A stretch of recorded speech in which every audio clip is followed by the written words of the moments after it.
সুদ ও ঘুষের সাজা কি একই হয়? না ভাই, সুদ এবং ঘুষের সাজা ভিন্ন হয়।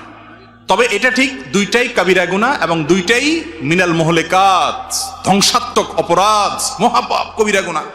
এর মধ্যে বিশেষ করে ঘুষের ব্যাপারে নবী করিম সাল্লাল্লাহু আলাইহি ওয়াসাল্লামের স্পষ্ট হাদিস আছে যে লাআনাল্লাহুর রাশি ওয়াল মুরতাশি, আল্লাহ তাআলা ঘুষ গ্রহীতা ঘুষ দাতা উভয়ের প্রতি লানত বর্ষণ করেন এবং ঘুষ গ্রহীতা ঘুষ দাতা উভয় জাহান্নামে যাবে, কবিরা গুনাহ।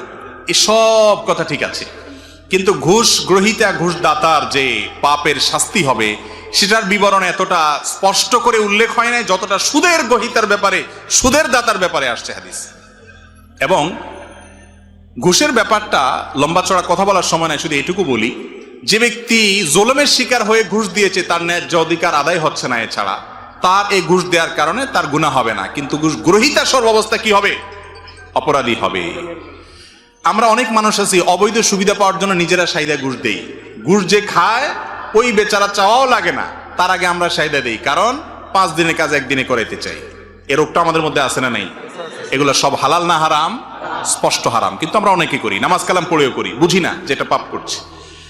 সুদের অপরাধটা ঘুষের চাইতে এত বেশি যে সুদের মধ্যে আল্লাহ রাব্বুল আলামিন এত অকল্যাণ রেখেছেন। 10টা শাস্তির কথা কোরআন হাদিসে উল্লেখ আসছে, 10টা, এবং এত ডেঞ্জারাস যে কোরআনে কারিমে আল্লাহ রাব্বুল আলামিন বারবার ঘুরে ঘুরে সুদের কথা বলছেন। কোন পাপের কারণে আল্লাহ তাআলা যুদ্ধের ঘোষণার কথা বলেন নাই, কিন্তু এই পাপটা এমন যে এটার করলে তাকে আল্লাহ তাআলা যুদ্ধের জন্য প্রস্তুতির ঘোষণা দিয়ে রাখার কথা বলেছেন।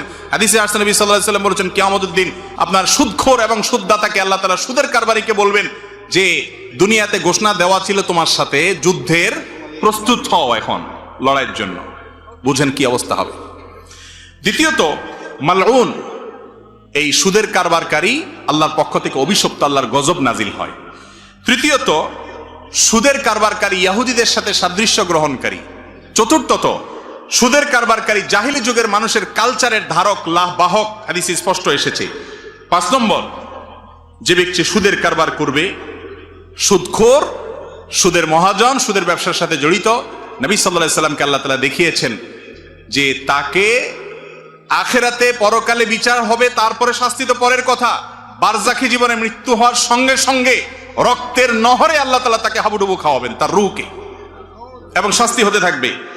6 নম্বর হলো, অন্য কোন পাপিষ্ঠকে আল্লাহ তাআলা কিয়ামতের ময়দানে এত অপমানজনক ভাবে উঠাবেন না যতটা সুদখোরকে উঠাবেন। সে পাগলের মতো, কান্নাহু ইয়াতাখাব্বাতুহু শাইতানু মিনাল মাস, জিনে ধরা রোগীর মতো, পাগলের মতো সে উদ্ভট আচরণ করতে থাকবে, এটা তার শাস্তি। আর 7 নম্বর হলো, ইয়ামহাকুল্লাহুর রিবা, আল্লাহ তাআলা ধ্বংস করবেন সুদকে, সুদের খোরকে, সুদের কারবারিকে। আল্লাহর ধ্বংসটা বোঝা যায় না ভাই। আপনারা বলবেন কই, সুদের মহাজনরা তো খুব ভালোই আছে, এক এক ব্যাংকের মালিক, হাজার হাজার লাখ লাখ কোটি, কি গাড়ি বাড়ি। আপনারা বলতেছেন আল্লাহ ধ্বংস করবেন, ধ্বংস দিয়ে আমরা গরিবরা হচ্ছে, এরা তো ভালোই আছে। আল্লাহর ধ্বংস সবসময় বোঝা যায় না ভাই। ভেতর দিয়া ত্রাস হয়ে যায়, উপর দিয়ে আপনি দেখেন প্লাস্টার সিমেন্ট। কথা বুঝেন নাই? এই স্বাদের চোটেই তো এক একজন আত্মহত্যার মেশিন আবিষ্কার করে ওটার ভিতরে ঢুকে।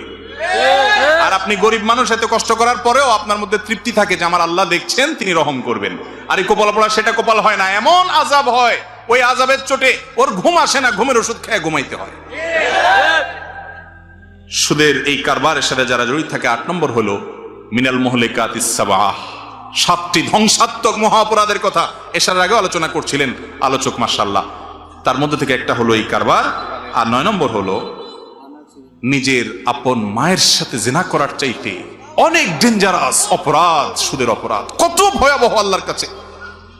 এবং 10 নম্বর হলো দুনিয়াতে নগদ শাস্তির কথা আমরা বলেছি। এই নগদ শাস্তি যে অপরাধগুলোর কারণে জাতিগতভাবে নেমে আসে আল্লাহর গজব, তার মধ্যে একটা হলো সুদের কারবার। 10টা শাস্তির কথা বললাম কোরআন হাদিস থেকে। আমাদের দেশে সুদ দিন দিন বাড়ছে না কমছে? গ্রামে গ্রামে বিভিন্ন এনজিও, বিভিন্ন প্রতিষ্ঠান সুদ দিচ্ছে, মানুষ সুদ নিচ্ছে, দুনিয়া ধ্বংস হচ্ছে, আখিরাত ধ্বংস হচ্ছে, আল্লাহর গজব নাজিল হচ্ছে। সুদখোরকে আল্লাহ তাআলা কখনো দুনিয়াতে শান্তিতে রাখবেন না। শান্তির মালিক আল্লাহ তাআলা ভেতরে ত্রাস সৃষ্টি করবেন, আপনি টেরও পাবেন। সুদের কারবারকে না করবো তো ইনশাআল্লাহ। মনে রাখবেন, যেই জিনিসটা যত ডেঞ্জারাস কোরআন হাদিসের দৃষ্টিতে, আল্লাহ তো আমাদের সৃষ্টিকর্তা, তিনি জানেন কিসে আমাদের ক্ষতি হবে। যত বেশি শক্ত করে আল্লাহ বলেছেন, ইবলিস ওইটাকে সমাজে তত বেশি এস্টাবলিশ করে ছেড়েছে। কারণ আমাদের সবচেয়ে বড় শত্রুকে ইবলিস আদু ও মুবিন। এই জন্য আমরা যাতে কোনোভাবে জান্নাতে যেতে না পারি, যেটা সবচেয়ে ক্ষতিকর ওইটাকে সবচেয়ে বেশি প্রতিষ্ঠিত করেছে যে সুদ ছাড়া কিচ্ছু নেই, গোটা সমাজ সুদের উপরে দাঁড়িয়ে আছে। আল্লাহ তো আমাদেরকে বেঁচে থাকার তৌফিক দান করুন। আমিন।